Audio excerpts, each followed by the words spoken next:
মানে যদি এমন হতো যে বেনামাজির জানাজা হয় না, আমার মনে হয় নামাজির সংখ্যা বাড়তো।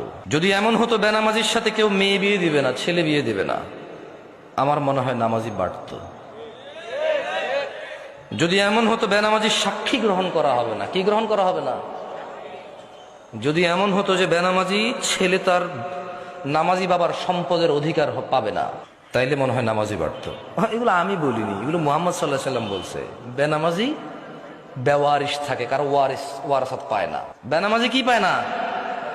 নামাজির ওয়ারাসাত পায় না, পৈতৃক সম্পত্তি পায় না। যে ছেলে নামাজ পড়ে না তার বাপের সে পৈতৃক সম্পত্তি পায় না, ইসলাম এসে পায় না। সে মারা গেলে তার জানাজার নামাজ হয় না।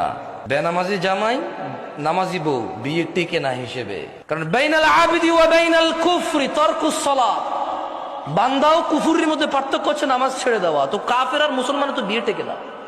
বাইনাল আবদি ওয়া বাইনাশ শিরকি ওয়াল কুফর তারকুস সালাত। বান্দা শিরিক আর কুফরির মধ্যে পার্থক্য হচ্ছে নামাজ ত্যাগ করা।